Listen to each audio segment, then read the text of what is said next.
I am an adult gastroenterologist, and I am in a private practice in Delaware, which is where I grew up. I am a mother. I have 3 little girls, and they keep me very occupied in my spare time. But I have a passion for teaching, and I see patients all the time coming in with GI symptoms and issues and irritable bowel. And many people don't realize how much of a role lifestyle and diet plays. So I am really excited to share what I know, and I hope that this helps some of our viewers. So today I'm going to talk about irritable bowel syndrome and the brain-gut microbiome connection. Simple strategies to create your happy, healthy gut. I have no financial disclosures. I'm going to start with a clinical scenario, and this is really typical, a typical patient that I would see in my office. This is a 37-year-old female, and she comes to my office with on and off intermittent abdominal pain. Her symptoms have been going on for the last 15 or so years. The location of her abdominal pain can vary. Sometimes it's on the right, sometimes on the left. It's very difficult to characterize. It can be associated, or it often is associated with diarrhea, but then sometimes she comes in with constipation. And she also reports she's been getting a lot more bloating lately. By the time she has seen me, she has really had a thorough workup. Like I mentioned, she's had this for 15 years. So during that time period, she's already had a CAT scan of her abdomen. She's had an abdominal ultrasound, and she's also had a colonoscopy. And really, everything has come back completely normal. So when she comes to see me, she has a number of questions. She wants to know, what does she have? What's her diagnosis? What is the cause of her GI issues? And what can she do to cure her disease? So today I'm going to talk about irritable bowel syndrome. Irritable bowel syndrome is very common. It affects 1 in 5 people. It is one of the top 10 reasons for somebody to go to their primary care doctor. It is the most common diagnosis in a GI practice, and it accounts for almost 1/3 of all GI office visits. It's typically seen in patients 20 to 40, but I'll tell you that there's a really wide range. We are seeing a lot of irritable bowel in younger people, and also a lot of irritable bowel in older patients as well. It tends to be more common in females, but males can get this as well. Irritable bowel syndrome really affects people's quality of life. Many people have to miss work. On average, patients with really severe IBS can miss 2 days of work a month. And many patients with really severe IBS would even give up 10 to 15 years of their life expectancy if there was an instant cure for their IBS. There was a research study done, and they asked patients with severe IBS, would you be willing to take a medication if there was a sudden chance of death of 1%? And patients with severe IBS said yes, they would take a medication even if there was a 1% chance of death. So I give you this information to let you know that irritable bowel syndrome is common, and it's really very debilitating for many patients. It also has a significant burden to our healthcare system. The total annual cost is thought to be somewhere between $1 to $10 billion. And that's because people have to miss people have to miss work. They have to get testing done. They need prescriptions. They go to the ER.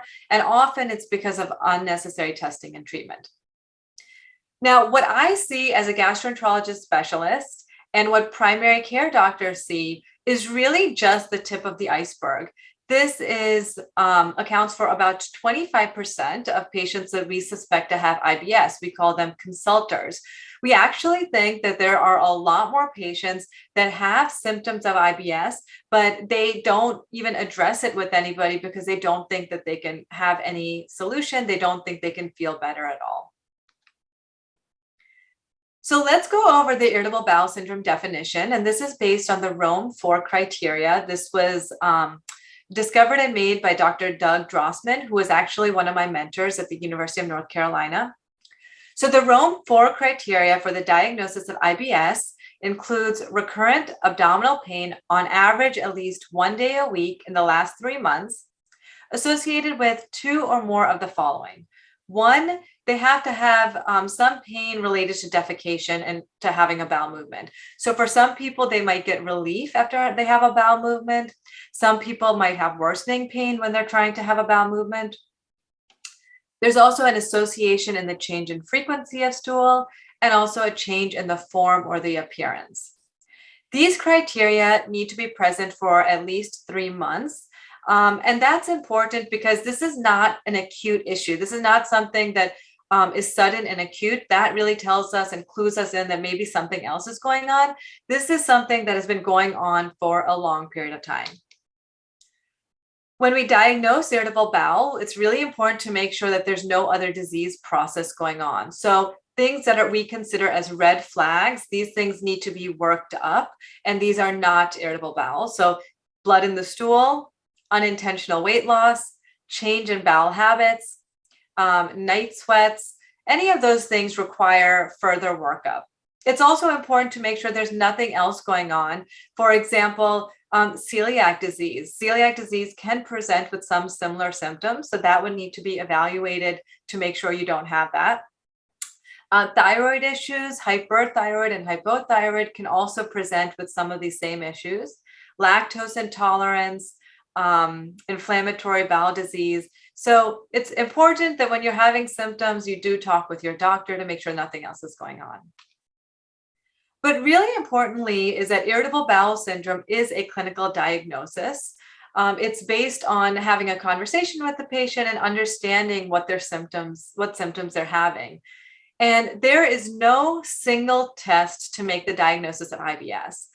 I have so many patients coming in asking me to get a test done, and they want the test to be positive so that they know what they have and that they have a diagnosis of irritable bowel.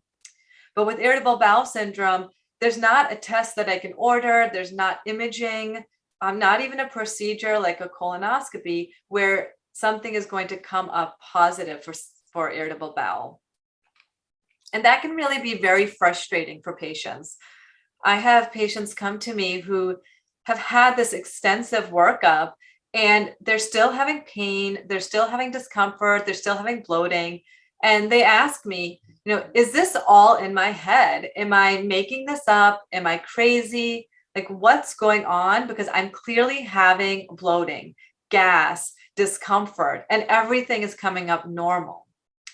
So we used to think that irritable bowel disease was a psychiatric illness.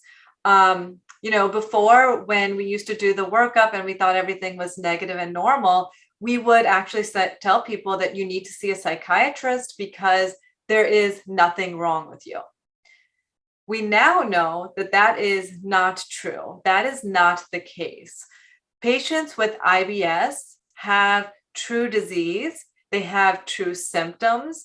It's very important that your doctor does believe you because it is not all in your head. We know that there are clear GI manifestations and there's something going on. So we're going to talk a little bit more about it.